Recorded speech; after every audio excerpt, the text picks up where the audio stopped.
This bedroom didn't change because of one big makeover. I upgraded it with 7 small DIY projects spread out over time. Each one was pretty low cost and doable on its own, but together they completely changed the room.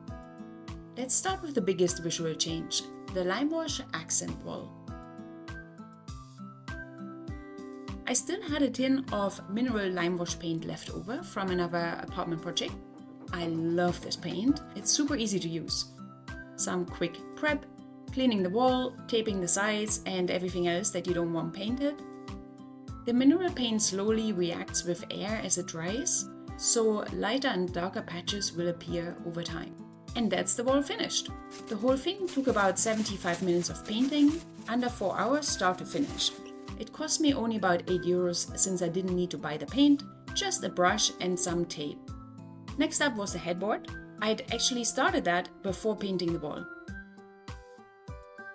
Before this, the headboard was just a stripy wallpaper on a white wall. I still had some wallpaper left over from another apartment project where we did a similar headboard, so this one was an easy one to repeat. Old paper came off easily. Then I marked out the edges of the headboard with some painter's tape and cut 2 strips of the paper to size. Paste it, line it up and smooth it down. Now finishing it with some trim. I still had some of this trim left over, just needed to buy a bit more. I wasn't sure whether to keep it natural or painted, so here's me testing. I decided to paint it and try to match the tones of the wallpaper. The first attempt was a bit off, so I adjusted the shade and also layered in a few lighter and darker tones until it was a pretty good match. A bit of sanding, some finishing wax, and then it was just glue it on, one piece at a time. That one change made the whole bed area feel more finished. Since I already had the wallpaper, this upgrade only cost me about €16 and around 6 hours tops, spread over a few afternoons. While I was painting the trim, I was also upgrading the bedside tables. Let's look at those next. These are IKEA Hemnes bedside tables that I've had for about 12 years. The tops were damaged and starting to delaminate slowly. I was actually thinking about getting rid of them, but they were still solid and I still had a mix of paints left over from the rust cabinet project, plus some vintage handles. So I decided to refinish them instead. I took them apart, removed the handles, filled the holes, and then lightly sanded everything so that the paint had something to grip onto.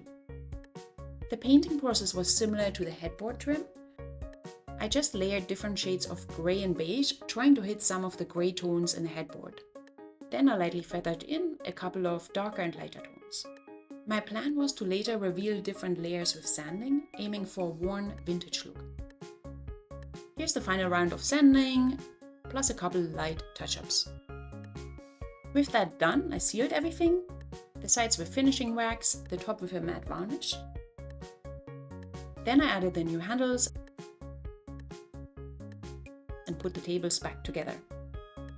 Done! This one cost me nothing since I already had all the paints, the lacquer and handles. Time-wise, it was a pretty low effort, just spread across a bunch of short sessions over a few days. Altogether probably around 8 hours, so about 2 afternoons. This shot also shows the end result of 2 smaller projects that I had done earlier, the mirror and the bedside lights. Let's rewind and take a look at those. Here's the mirror as it started out. I tried adding a pop of color with this slightly wonky turquoise frame, but I didn't really like it. So my best friend found me a free pallet and we decided to make a simple frame out of pallet wood instead. Taking the pallet apart was probably the hardest part.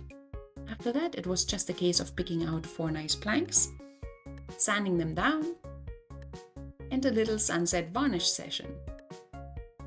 We glued the frame together and reinforced it with 4 metal corner brackets on the back, like you see here. I really love how the mirror frame turned out, especially the pallet stamp that's still visible. The pallet was free and I spent maybe a couple of euros on hardware and 8 hours start to finish, so let's say around 2 afternoons. Next up were the bedside lights. IKEA used to sell those lampshades. I combined the shades with 2 old lamp bases we had in storage and used a few statement screws that I painted copper. I love how they turned out. They look more elegant and they create a real nice patterned light. This one cost only a couple euros for the screws and took maybe a couple of hours. So with those upgrades done, the last things left to really tie the room together were the ceiling light and the curtains. I just swapped the shade and the bulb so I can easily change it back in the future. This cost 29 euros and took less than 5 minutes. The last things I changed were the curtains. I had already taken down the previous setup and filled the holes in the wall. I bought these off Amazon in a darkish beige. They came a bit too long, so I ended up shortening them. Here's a very condensed version of that process. Pin, iron, cut, sew, and trying to not iron my hand in the process. This took a couple of hours in total. Honestly, the ironing was probably the hardest part. My spend was 50 euros. So here's the final side by side. The original room in the same space after 7 DIY projects. The total spend came in at just over 100 euros, and the time adds up to about 9 afternoons. Each one was a fun self-contained project, cheap, quick, and using things I already had. But stacked together, they completely changed how this bedroom now feels. What do you think? If you like this kind of transformation, I've got bigger projects in the works, including our last complete apartment reforms. Subscribe if you want to follow along. Thanks for watching!